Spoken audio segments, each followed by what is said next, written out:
National Trail Mix Day. Trail mix. We're making trail mix today. Well, kind of making trail mix today.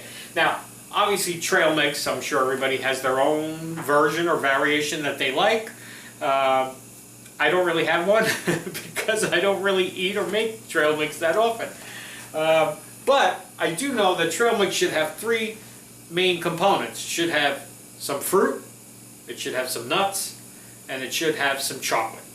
That's what I think anyway. It should have your sweet and salty combination there, whatever you decide to mix in there. And you can mix in whatever you like. Some people do like the candies, like M&Ms and stuff in theirs to give them the chocolate part of it. Pretzels, whatever, you know, whatever kind of snack stuff. You just throw a mess of stuff in a bag and shake it up, and there you go, trail mix. Well, today I'm going to make trail mix cookies. I saw a whole bunch of different recipes for different bars and cookies and all kinds of stuff. So I just took a whole bunch of ideas and put them all together to make one idea, mine. So we're going to do a cookie. And now, everybody knows who watches the show, I hate raisins. So I can't put raisins in my trail mix, but I do like craisins. I love dried cranberries. That I like. Now, I know people may argue it's the same thing as a raisin. No, it's not. The flavor is completely different. And I like this flavor because it's a lot sweeter than a raisin. But we got a bunch of stuff we're going to mix in. We got some white chocolate, some dark chocolate, some chopped up dates, the dried cranberries, pecans, peanuts. I mean, we just got them mad. We got oats, we got two different kinds of sugar. This is going to be a really good one today. Okay? So let me get started making this batter. My oven's preheating to 350. I got my parchment lined cookie sheets all ready to go. And we're ready to get started. Alrighty, be right back. Okay, for our trail mix cookies today, we're using 2 cups of flour, 3/4 teaspoon of baking soda, a 1/2 teaspoon of salt, 1 cup of brown sugar, a 1/2 cup of white sugar, 10 tablespoons of butter cubed, 2 eggs, a tablespoon of vanilla, a cup of oats, a 1/2 cup of white chocolate chips, a 1/2 cup of dark chocolate chips, a 1/2 cup of chopped pecans, a 1/2 cup of peanuts, a 1/2 cup of dried cranberries, and a 1/2 cup of chopped dates. Alright, so let's get started. Now, you saw what we're using for today, but by all means, if you like other stuff, you know, if you like raisins, use raisins instead of the cranberries or whatever. I mean, you mix and match and put whatever you want, okay?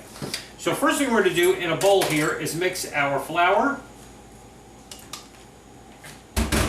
our oats, our baking soda, and our salt, okay?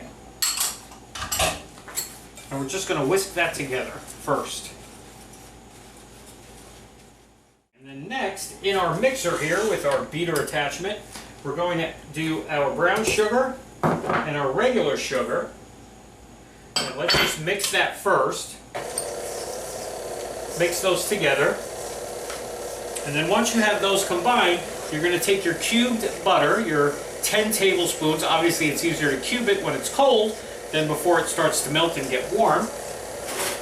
You're going to take your butter and put that right in here with your sugars, okay?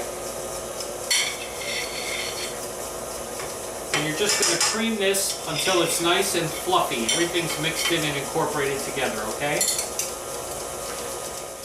Okay, and then to that, you're going to add your 2 eggs, one at a time, okay? Let each one incorporate before you add the next one. I'm doing this in a little bowl because I suck at cracking eggs, and I don't feel like dropping shell into my batter and having to sit there now and shut it off and pick it out. Nightmare. Okay, so we let the first one incorporate. Now we'll do the second one. Alright, and then take your vanilla, add that. Once that other second egg is incorporated, add your vanilla in there, let that incorporate. Now the next thing you're going to do, once that's all mixed together there, is slowly start adding your flour-oat mixture to this on low speed. You want to mix it all in, okay? A little bit at a time.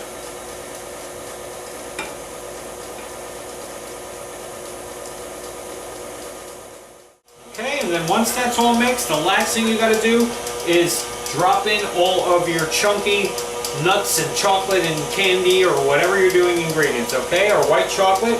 You do this on low because you're just mixing this just to incorporate these, okay? Into your batter. Our dark chocolate, our dates, our pecans, our peanuts, and our craisins or dried cranberries, okay? But you can use all kinds of stuff. You can use dried blueberries, you can use figs, you can use whatever you like. This is your cookie, your bar. You can make these into bars if you wanted to, I'm assuming. Never made this one, so I don't know. We're doing it as cookies because I love scoop and drop. That's my thing. I love that. Plus, these will make a nice little cookie that you can just throw a bunch of them into a bag, take them with you, just like you do with trail mix. You just throw it all in one bag, mix it all up, and hit the road, Jack. Alrighty? So this looks just about ready. Let me get my scooper, and we'll start putting them on the trays. Be right back. Here we are, handy dandy cookie scoop. We're just going to scoop and drop, which we love doing cookies like that. Why you sit there with a cookie cutter is beyond me. Unless it's a special occasion, of course, okay? So we're gonna spread them out kind of far because I don't know. With a lot of these cookies sometimes, some of them spread out real easy, and some of them don't really spread out at all. You gotta kind of press them down with a glass to get them to give you a nice cookie shape. But we're just gonna roll and drop these and see and hope that they spread out nicely and make a nice uniform sized cookie. Now obviously you're gonna have some cookies that have more something than something because there's no way to guarantee unless you wanted to make the batter and stick each ingredient in there. So I'm not doing that. Anyway, we're gonna get these into our 350 oven. We're gonna do 2 sheets at a time, so we're doing top and middle racks kind of in the oven. Make sure 10 minutes and then swap them 10 minutes because one of them, the heat's going to bounce off and cook the bottom ones probably faster. So just switch them out, just so we can cook 2 sheets at a time. Maybe. Or we might do them 1 at a time. I don't know. Because sometimes when you do the 2 sheet method, you burn them. And I'm not doing all this to burn them. Alrighty? So we'll see you in a little bit when the first tray comes out. And we'll be back for our taste test and see how trail mix cookies go over. Alrighty? See you in a bit. Alrighty, last batch is in the oven. Well, almost last. I have a couple here, maybe 5 more left after that. Cooling racks. I always tell you, make sure you use your cooling racks because if you leave these sitting on those pans to cool down, they're going to continue to cook on the bottom and you're going to have a burnt bottom of your cookie. Yeah, it's a little dark there, but not too bad. Okay, so I'm going to take one of these. These just came out. Let me take one of the earlier trays. Looks like a nice, perfect cookie. Let's break this open. Nice inside. You got your fruit. You got your chocolate.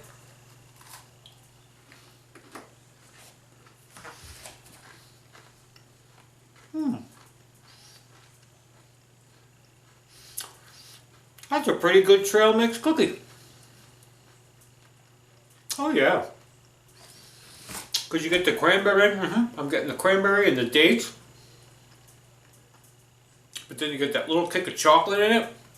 And the cookie itself kind of tastes almost like an oatmeal sugar. Like an oatmeal cookie, but like a sugar. Not real oatmeal-y. Like an oatmeal cookie. Because you don't have those spices like you do in an oatmeal cookie with the cinnamon and that kind of stuff. You know, those flavors, the cloves and, you know, those kind of things. It's kind of got that sugar cookie flavor to it, but with a little hint of the oatmeal. But it's nice and chewy. Perfect trail mix cookie. I like this one. I think I would do this one again. Alrighty.